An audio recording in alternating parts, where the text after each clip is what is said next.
Like کریں، subscribe کریں، bell icon کو دبائیں تاکہ ہماری ویڈیو سب سے پہلے آپ کے پاس پہنچ سکے۔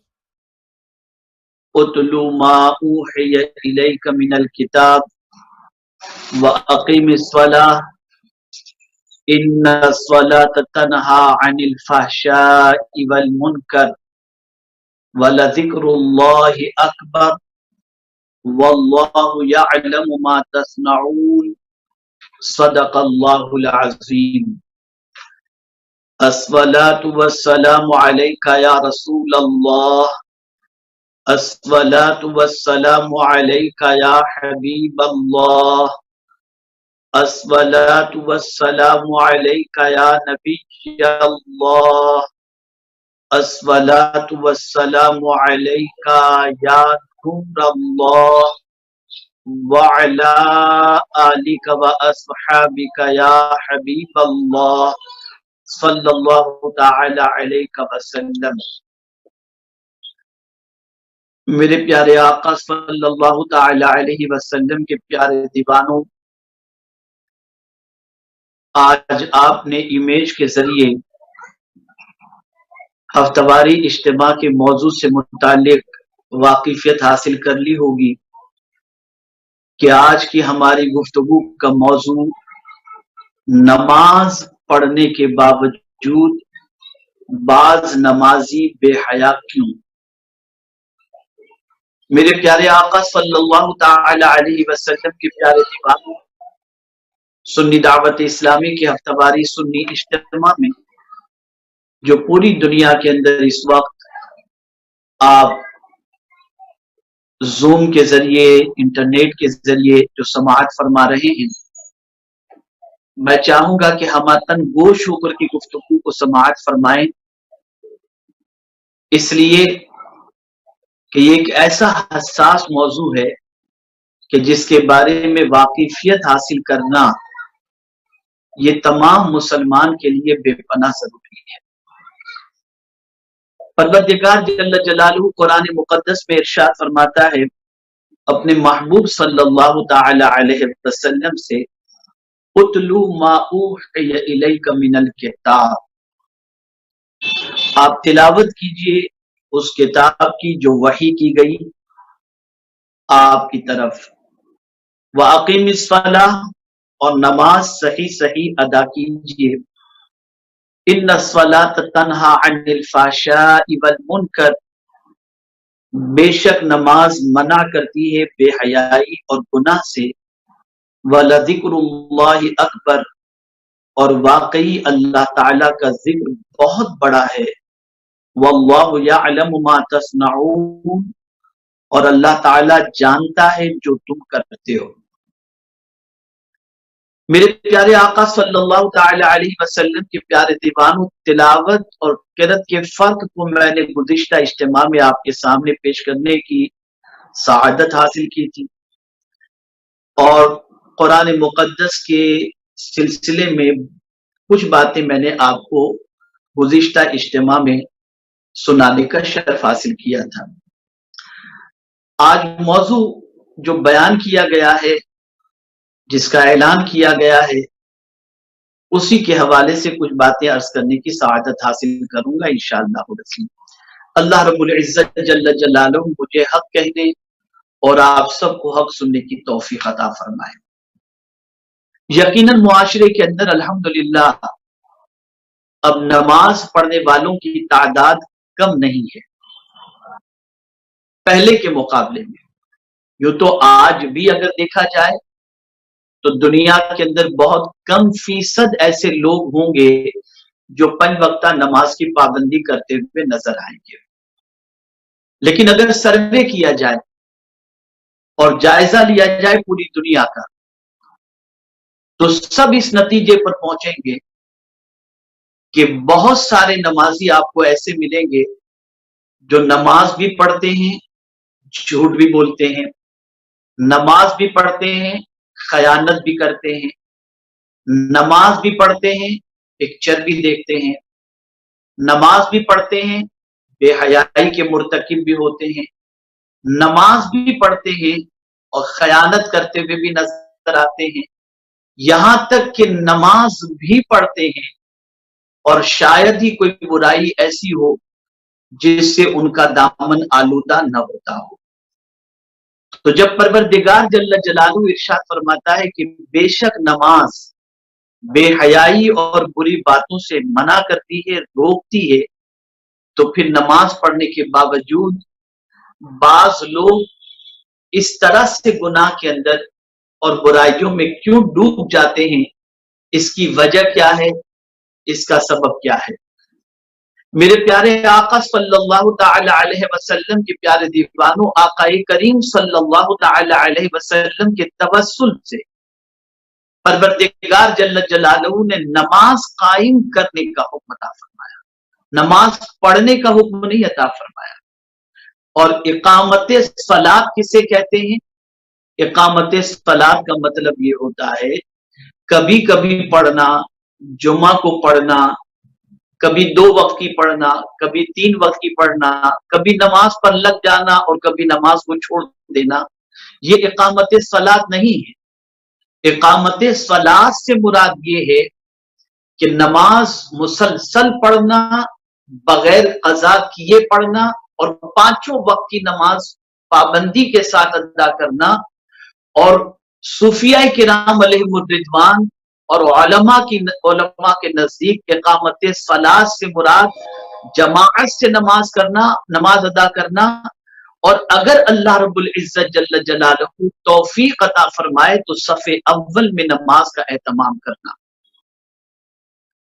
تو رب قدیر جل جلالہ نے اقامت صلاۃ کا حکم دیا۔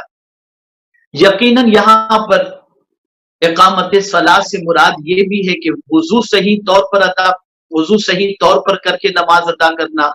سارے شرائط کو ملحوظ خاطر رکھ کر کے نماز ادا کرنا۔ لیکن اگر اسے بھی ہم دیکھتے ہیں تو کچھ فیصد ایسے مسلمان ملیں گے جو ان چیزوں کا اہتمام کرتے ہیں، لیکن باوجود اس کے کہ وضو کے مسائل اچھی طریقے سے جاننے کے باوجود، نماز جماعت کے ساتھ پڑھنے کے باوجود، ان سے پھر بھی بعض بے حیائی اور بعض گناہ ان کی زندگی میں ان سے سرزد ہوتے ہوئے نظر آتے ہیں۔ تو میں آج آپ کو نماز کے حوالے سے وہ ضروری باتیں بتانے کی سعادت حاصل کروں گا انشاءاللہ کہ جن کو جاننے کے بعد ہم آج تک ہی اپنی نماز کے بارے میں احتساب کر سکیں، اور پھر ہم خود آئینے میں اپنے آپ کو دیکھیں اور سوچیں کہ اگر نماز پڑھنے کے باوجود ہم اگر بے حیائی کے مرتکب ہوئے، یا نماز پڑھنے کے باوجود ہماری زندگی گناہوں سے لت پت رہی، تو اس میں ہمارا قصور کیا ہے اور کیا وجہ ہے کہ نماز کے بے حیائی اور بری باتوں سے روکنے والی چیز ہے، روکنے والی عبادت ہے، ہم نماز پڑھنے کے باوجود بھی ان بے حیائی اور برائیوں سے کیوں نہ روک پائے؟ تو میرے پیارے آقا صلی اللہ تعالی علیہ وسلم کے پیارے دیوانوں، تفسیر در منصور کے اندر اس آیے کریمہ کی تفسیر بیان کرتے ہوئے حضرت ابو العالیہ رحمت اللہ تعالی علیہ سے روایت نقل کی ہے کہ نماز میں 3 خصلتیں ہیں۔ ہم ان 3 خصلتوں کو سنیں اور پھر اپنی نماز کے بارے میں غور کریں کہ کیا یہ 3 خصلتیں ہماری زندگی کے اندر نماز کے متعلق اور نماز کے سلسلے میں ہے یا نہیں۔ تو حضرت ابو العالیہ رحمت اللہ تعالی علیہ سے روایت نقل کی حضرت امام عبد حمید رحمت اللہ تعالی علیہ نے کہ نماز میں 3 خصلتیں ہیں۔ پہلی خصلت اخلاص، دوسری خصلت خشیت،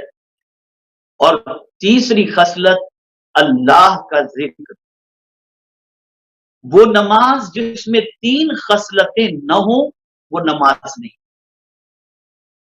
تو سب سے پہلی چیز یہ ہے کہ ہم جب نماز پڑھیں، نماز کے لیے کھڑے ہوں، تو ہمارے دل و دماغ کے اندر یہ بات بالکل رچی بسی ہو کہ ہم یہ نماز اللہ کے لیے پڑھ رہے ہیں۔ اقامت صلاۃ کی وجہ اخلاص، خالصۃ للہ، جیسا کہ ہم نماز کے شروع کے اندر نیت کرتے ہیں کہ واسطے اللہ تعالیٰ کی، لیکن یہ الفاظ تو ہمیں یاد ہیں،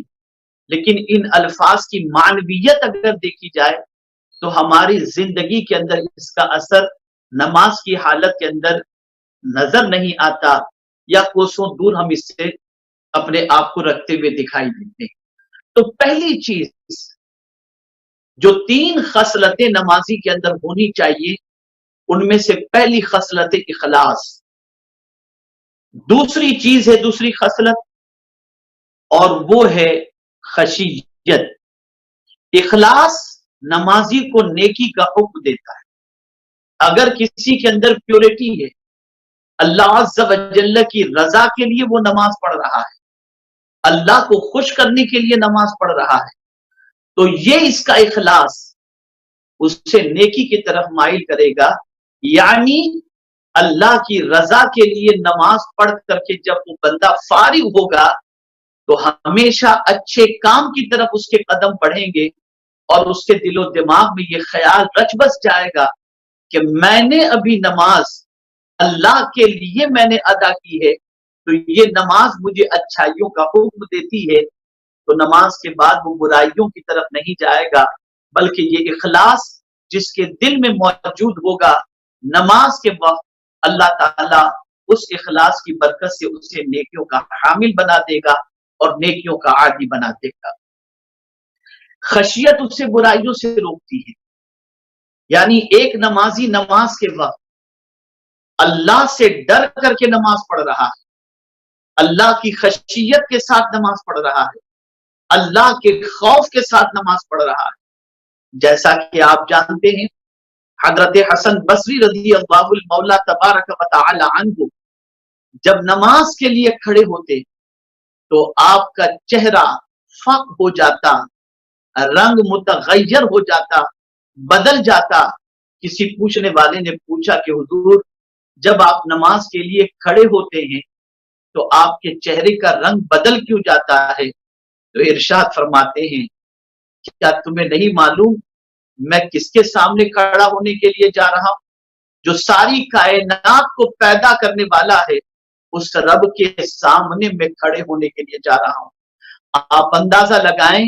اگر یہ تصور انسان کے دل و دماغ کے اندر رچ بس جائے کہ میں اللہ عز و جل کے سامنے کھڑا ہونے کے لیے جا رہا ہوں، تو اس کے دل میں اللہ کا ڈر پیدا ہوگا، اور کوئی ہو ہی نہیں سکتا کہ جس کے دل میں اللہ کا ڈر ہو وہ گناہ کا مرتکب ہو، گناہ کی طرف قدم بڑھائے یا گناہ سے اپنے دامن کو آلودہ کرے۔ تو نمازی کے دل میں اگر خشیت ربانی ہے تو یہی خشیت ربانی اسے برائیوں سے روکتی ہے اور بے حیائی سے روکتی ہے۔ میرے پیارے آقا صلی اللہ تعالی علیہ وسلم کے پیارے دیوانوں، ہمارا حال نماز کے وقت کیا ہوتا ہے، اور ہم نماز میں کس طریقے سے کھڑے ہوتے ہیں، اور نماز ادا کرتے وقت ہمارے دل و دماغ میں تصورات کیا ہوتے ہیں، یہ مجھے کسی کو بتانے کی ضرورت نہیں ہے۔ آپ ہوں یا ہم ہوں، ہم سب اپنی نماز کی حالت سے واقف ہیں اور نماز کے متعلق جانتے ہیں کہ ہم نماز کے وقت کھڑے ہوتے وقت ہمارے دل کے اندر اور ہمارے دل و دماغ کے اندر کیا چیز چل رہی ہوتی ہے، اور نماز کے وقت ہمارے دل میں اللہ کا ڈر جس طریقے سے ہونا چاہیے وہ ہوتا ہے یا نہیں ہوتا۔ تو پہلی چیز اخلاص، دوسری چیز خشیت، اور تیسری چیز اللہ اکبر میرے پیارے آقا صلی اللہ تعالی علیہ وسلم کے پیارے دیوانوں، اور وہ ہے اللہ کا ذکر۔ اللہ کے ذکر سے مراد قرآن، جو اسے حکم بھی دیتا ہے، جو اسے حکم بھی دیتا ہے اور روکتا بھی ہے۔ قرآن اللہ کی وہ کتاب ہے کہ یہ کتاب اچھائیوں کا حکم دیتی ہے اور برائیوں سے روکتی ہے۔ تو جب ہم نماز کے لیے کھڑے ہوں اور نماز میں قرآن مقدس کی تلاوت کریں، اور اس وقت ہمارا تصور یہ ہو کہ یہ کتاب ہمیں بھلائیوں کا حکم دے رہی ہے اور بری باتوں سے روک رہی ہے، تو جب اس کتاب کی آیات کی تلاوت کرتے کرتے ہمارے دل و دماغ میں اس کے معنی اور مطالب جب بیٹھ جائیں گے تو ہماری پوزیشن یہ ہوگی کہ اس نماز کی ادائیگی کے بعد جس چیز سے قرآن روکتا ہے اس چیز کی طرف قدم نہیں بڑھیں گے، اور جس چیز کو کرنے کا حکم دیتا ہے اس چیز کی طرف ہمارے قدم بڑھتے ہوئے چلے جائیں گے۔ تو میرے پیارے آقا صلی اللہ تعالی علیہ وسلم کے پیارے دیوانوں، یہاں سے یہ بات سمجھ میں آئی کہ نماز کے لیے 3 خصلتیں ایک بندے کی زندگی کے اندر نماز کے اندر ہونی چاہیے: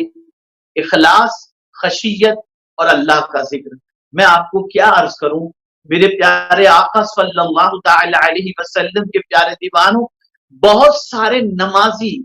ایسے بھی ملیں گے العیاذ باللہ جو نماز بھی پڑھتے ہیں اور ساتھ ہی ساتھ معاذ اللہ زنا بھی کرتے ہیں، سود کا کاروبار بھی کرتے ہیں، اور اسی کے ساتھ ساتھ کبیرہ گناہوں کے مرتکب بھی ہوتے ہیں، اور نماز پڑھنے کے باوجود ان کی زندگی کے اندر کوئی نماز کے اثرات ظاہری طور پر دکھائی نہیں دیتے۔ تو اس کی وجہ کیا ہے؟ اس کی سب سے بڑی وجہ یہ ہے کہ ان 3 باتوں کا خیال نمازی کے دل میں نہیں ہوتا۔ اس لیے ان 3 باتوں کو ایک نمازی کو اپنے دل و دماغ کے اندر رکھنا چاہیے، جس کی وجہ سے انشاءاللہ وہ جب نماز ادا کریں گے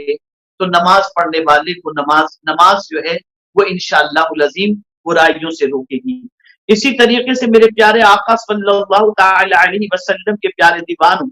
حضرت عمران ابن حسین سے روایت نقل کی ہے کہ نبی اکرم صلی اللہ علیہ وسلم کے اس فرمان کے بارے میں پوچھا گیا۔